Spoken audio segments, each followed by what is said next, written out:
Hello, everyone. I know it's late, and I just want to see how you're doing. There's some things that I had on my mind before I fall asleep. It's kind of hard to fall asleep when you're thinking about things. But I'm here talking to you from the server room. This is several levels below, you know, above ground. This is below ground here. So, it's so calm down here, surrounded by concrete. Anyhow, I wanted to talk to you about Facebook, which is probably where you're watching this right now. And I would like to talk about it from the perspective of a musician. And for us musicians and for us artists, the social media platforms, they've pretty much sewed everything up. I don't know if you noticed, but my social media engagement is very low unless I talk about Trump. Or unless you find a way, of course, to make your social media engagement about the person who is watching or viewing your social media content. Like, for example, like if I ask a question like Nirvana or Soundgarden, right? If I ask that question, I'll get plenty of engagement because I'm asking you for your opinion. So I understand that. That's understandable. So you could say that I've heard it put that no one denies self-interest, right? Or something that's self-serving. Now, as an artist, though, the difficult thing is it's not in the contract, so to speak, but we're giving the promise through it's implied that we're giving the promise to reach our audience, and our audience is our friends and our followers on there. However, when we go to reach our audience and post something, they're not necessarily seeing it. So if you can imagine me going to the post office and taking what I have, like 1,500 friends on Facebook, taking 1,500 postcards that I made for each of my friends because I want them to see it, and then having the person at the counter at Facebook throw them in the trash, except for they're going to show it to my friend Lindsay and my friend Jeremiah and Sylvia and Gabby and my mom and my brothers. And everybody else is not going to see it. And I have no control over that. Who's going to see what? Add to that the fact that I don't know who has me muted on there. So we are friends on there, but I'm muted because I don't want to hear my stuff. So there's that. So I find it as an artist that it's not really working, which is why, if you can see this thing up here, it says Link Merch, right? Which is why I invented that. It's one of the reasons that I invented that.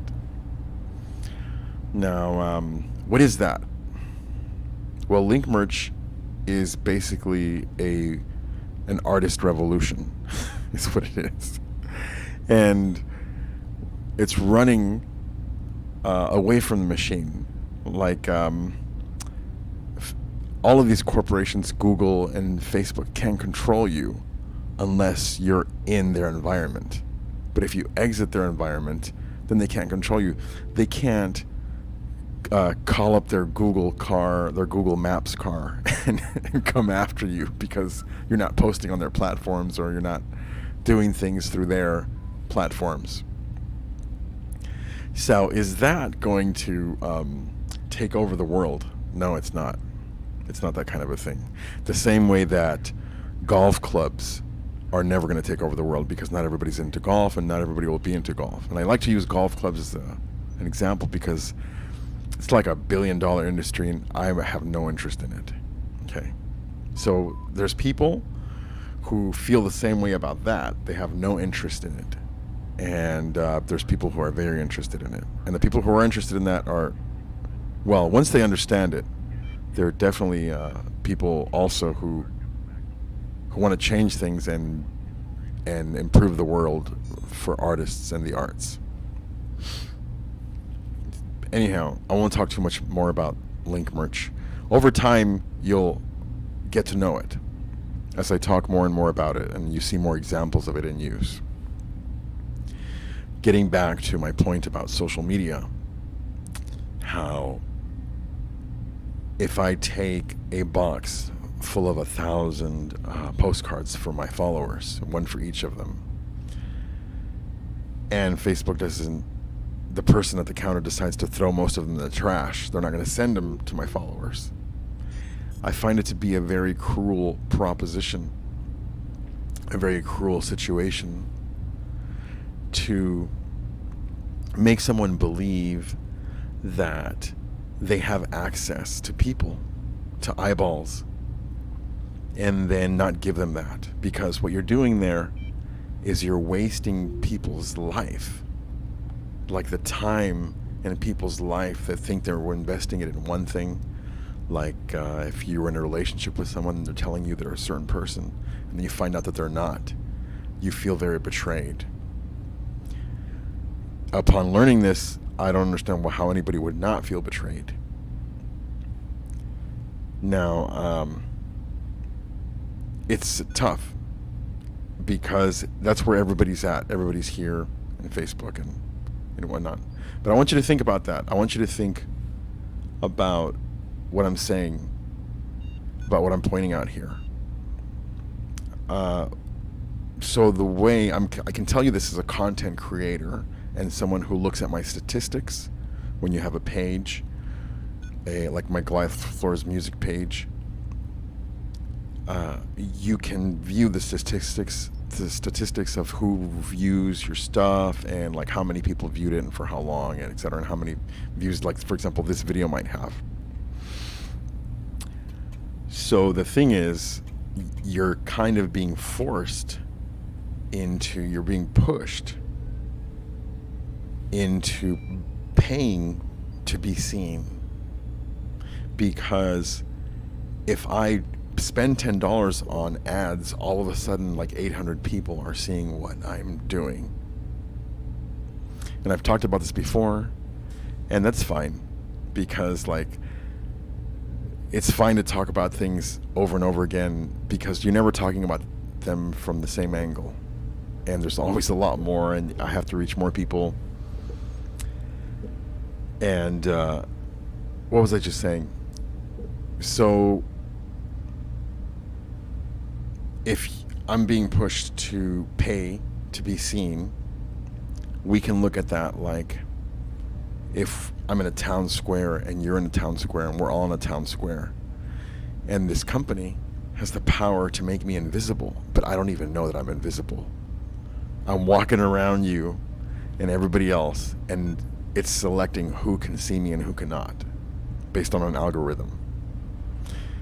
And you know, in a world where we're living through a pandemic, that is pretty cruel, I would say, because this is one of the only platforms that we have where we can interact. So my assessment of that situation, the reason, not that it matters so much what the reasons are, why Facebook would be doing that is because it's a public company, and as people have said it, they're beholden to their stockholders, and they have to make themselves more and more profitable. So usually, I mean, often what happens, I think, with companies, when they do that to themselves, they end up imploding because they just end up eating themselves just to become more profitable. They end up cannibalizing their own customers and their own assets to turn a profit. Unless you actually are making something, right? Like Apple makes phones and computers and whatnot. So I would like to know what you think about what I'm saying about the fact that when you post, look, I have friends who have been on Instagram. I joined Instagram in November of last year. And I have friends who have been on there for years, and they post, and their engagement is like 6 people. If you don't care, that's one thing. But if you're trying to do something, if you're trying to get the word out or change something or sell something or make your art available to people, it's kind of like hitting your head against the wall, isn't it?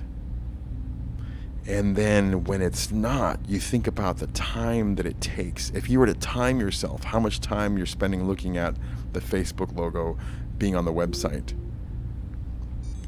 I'm streaming this simultaneously to YouTube and Facebook and Twitch, by the way. I'm going to add some more pretty soon. But when you... I'm getting sleepy. It's sleepy in this server room here. When you... Jeez, I forgot what I was going to say. What I was saying. Yeah, when you're investing so much time, if you take note of the amount of time that you're spending promoting these things, and then you take note of the return that you're getting from it, it's hard to be honest, I think, sometimes about that, because you want to justify, you have purchase justification, you want to justify the amount of time that you've spent in your life. And I can't help but think, like elaborating on this a little bit, but I think that in the future, when we all sober up from this like digital cocaine ride that we're on or something like that, in the future, 15 years from now, 20 years from now, we might look back and think to ourselves, look at this like the way that we look at canned food now, where it was the most magnificent innovation. It's all about the fresh food now. Because we've realized that even though we were all hyped up on the canned food, today we look back and we go, man, that was really pretty unhealthy. And but please, I would love for you to tell me what you think about that, about some of the things that I've said, if anything has stuck out. I would love for you to tell me how idiotic what I'm thinking about is and how wrong I am, because that would be great if you know, if you have a different observation or a better observation or a more accurate observation, because this is our lives and this is our businesses, and that's what that is about. So from the server room, I bid you a good night.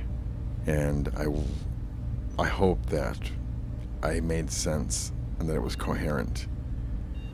And sleep as well as you can.